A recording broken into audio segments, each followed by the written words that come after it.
खाली car car गोटे किन सारा पर भी कार कार कार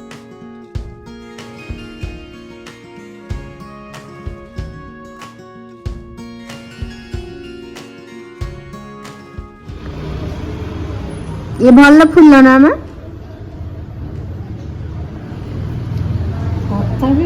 यही फुल मत भल लगे डेम्फो पतला पतला थाए आओ तोड़ी के रखिकी आज फुल ताजा ताजा हेलो नमस्कार जय जगन्नाथ हेलो समस्ते केमती अछंती आम ये कालिया पाग आम ये खरा टिके खोजी तरसुचु टे खरा पठाओ समस्ते जा पाखे खरा अच्छी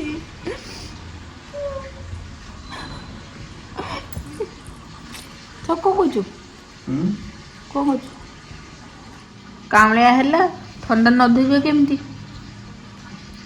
तो टिके दुखिया आओ चको जीवा अंडा आनिया को चलो दुकान जी अंडा आनी दिन भी ये लाइट जाऊँगी कालिया पागरे पूरा अंधार हो जाऊँगी मुझे जाऊँगी दुकान को एमतीका पाग देखिपे पछरे केमतिका खरा ना बिल्कुल कालिया कालिया भी नुह कालिया अंधार अंधार पागरे आम बाइक रे बुलुचु कहीं घरे बस बस बोर लगुच सब बेले ही बोर लगुच वर्षा हो शीत हो कालिया हो खरा हो सकाल टे राउंड तो डेली मरा हाय प्रभास हाय कम ये छुआटा जिते आम ये आसी आम घर जगह को शिफ्ट करूँ ये छुआटा एति हाइट थिला एबे भी एति हाइट अच्छे बड़ ही नहीं ता हाइट अंधार पागल कौन कर रील्स देखुची रील्स गाड़ी देखुन कार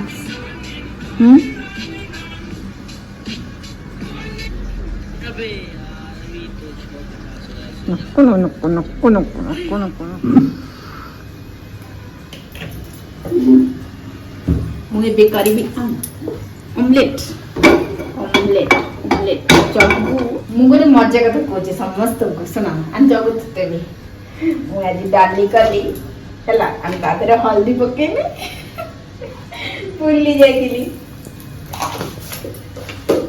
तो आज अणहल्दी डाली खाइबू हल्दी पकेया पड़ो डाली पकड़िया पथरे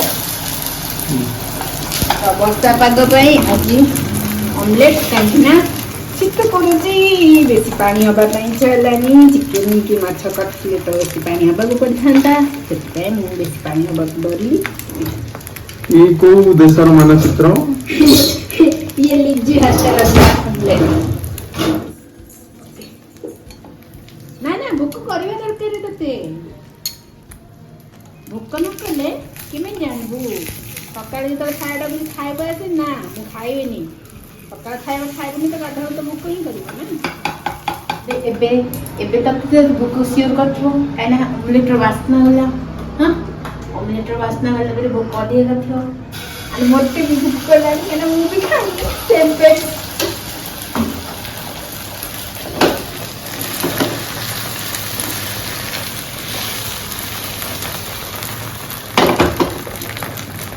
मु काटी मु रोल करले भी मु काटी से पर छाड़बे अच्छा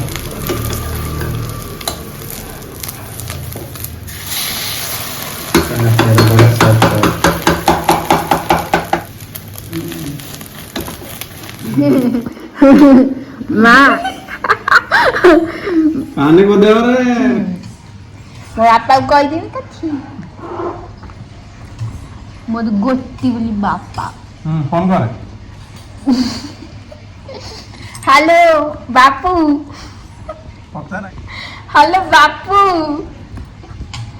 बापू बापू बापू मु खाया को बसिली मते ना बिगुजंदी कहजंदी करना क्षणकोपी क्षणकोपी ମା ବାପା ମା ଗାଇଲେ କ୍ଷୀର କୋବି ମୁଁ ବାପା ମା ଡାଲିରେ ବିଲକୁଲ ଲୁଣ ପଡନି। ମୋ ମନେ ନାହିଁ ବୋଧେ।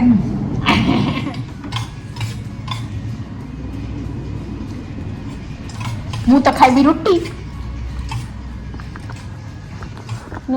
ଜମା ଲୁଣ ପଡୁନଥିଲା ବା। ଜମା ଲୁଣ ପଡୁନି। ମୁଁ କଥା ଚାଖିନି।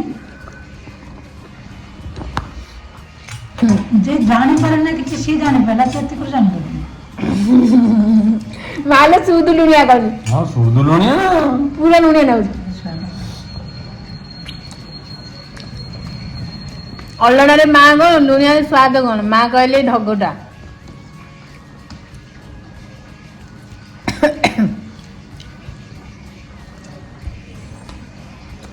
ଅମଲେଟ ବି ଅଲଣା ନାଗୁଛି ନା। ଭଲ।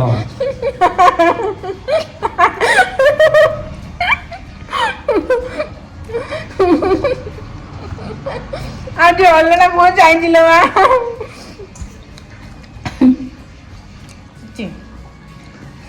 ମୁଁ ଆଜି ସବୁ ଅଲଣା କରିଦେଇଛି ନହେଲେ ଲୁଣିଆ କରିଦେଇଛି।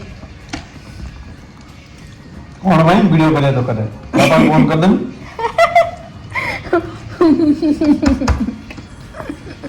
ହଳଦୀ ବି ପକେଇବା ଭୁଲି ଯାଇଛି ଲୁଣ ତ ଛାଡ। ଲୁଣ ବେଳେ ବେଳେ ଭୁଲି ଯାଆନ୍ତି ହଳଦୀ ବି ଲୋକ ଭୁଲନ୍ତି ସେ କଥା ମୁଁ ଆଜି ଫାଷ୍ଟ ଟାଇମ ଦେଖିଲି। ମୁଁ ଫାଷ୍ଟ ଟାଇମ ଡାଲିରେ ହଳଦୀ ପକେଇନି ଲୁଣ ପକେଇନି ଜାଣିଛୁ। ନହେଲେ ମୁଁ ଲୁଣ ସାଇଡ ମିଶେଇଛି ହଳଦୀ କେବେ ବି ମିଶେଇନି। ଆଜି ଫାଷ୍ଟ ଟାଇମ ମୋର ହଳଦୀ ମିଶେଇଗଲା। ହଳଦୀ ଲୁଣ ଦିଟାଙ୍କ ମିଶିଗଲା।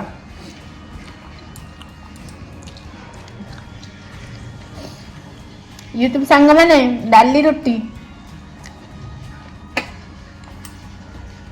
ଝିଅ ପାଇଁ ଭଲ। ଅମଲେଟ ଆଉ ଭେଣ୍ଡି ଭେଣ୍ଡି ଭେଣ୍ଡି ମାଖୁ କଣ କର ଭେଣ୍ଡି ମାଖୁ କଣ କର ଭେଣ୍ଡି ବାଇଗଣକୁ କଣ କରୁଛ? ମା କଣ କରୁଛନ୍ତି? ତ ଏବେ ଆମର ଖାଇବା ପିଇବା ଗାଧୁଆବେଳେ ସରିଲା। ଆଣି ଟିକେ ରେଷ୍ଟ କରିବି ତାପରେ ରାତିର ପ୍ଲାନ୍ କ'ଣ ହେବ ଦେଖାଯାଉ। ପାଗ ତ ଭଲ ନାହିଁ ଦେଖିବା କ'ଣ ହେଉଛି। ଆଣ୍ଡ ଆପଣମାନେ ମୋ ଭିଡ଼ିଓ ଦେଖୁଛନ୍ତି ଲାଇକ୍ କରୁଛନ୍ତି ସେଥିପାଇଁ ବହୁତ ସାରା ଧନ୍ୟବାଦ। ଆଉ ଯଦି ମୋ ଭିଡ଼ିଓରେ କେଉଁଠି ବି ଟିକେ ଭୁଲ ତ୍ରୁଟି ରହିଯାଉଛି ତ ମୋତେ କ୍ଷମା କରନ୍ତୁ। କାହିଁକିନା ମୁଁ ୟୁଟ୍ୟୁବ୍ ଭିଡ଼ିଓ ତ କେବେ କରିନଥିଲି ମାସେ ହେଲା ଯା ଷ୍ଟାର୍ଟ କରିଛି। ଆମେ ଏଡ଼ିଟ୍ କରିବା ମୁଁ ଜାଣିନି ଠିକ୍ସେ ତ ଯେତେବେଳେ ଏବେ ଷ୍ଟାର୍ଟ କରିଛି ତ ଟିକେ ଟିକେ ଏଡ଼ିଟ୍ କରିବା ଶିଖୁଛି। ତ ଯଦି କେଉଁଠି ଭୁଲ ତ୍ରୁଟି ରହିଛି ତ ପ୍ଲିଜ୍ କ୍ଷମା କରନ୍ତୁ। ଥ୍ୟାଙ୍କ ୟୁ ମୋ ଭିଡ଼ିଓ ଦେଖିବା ପାଇଁ।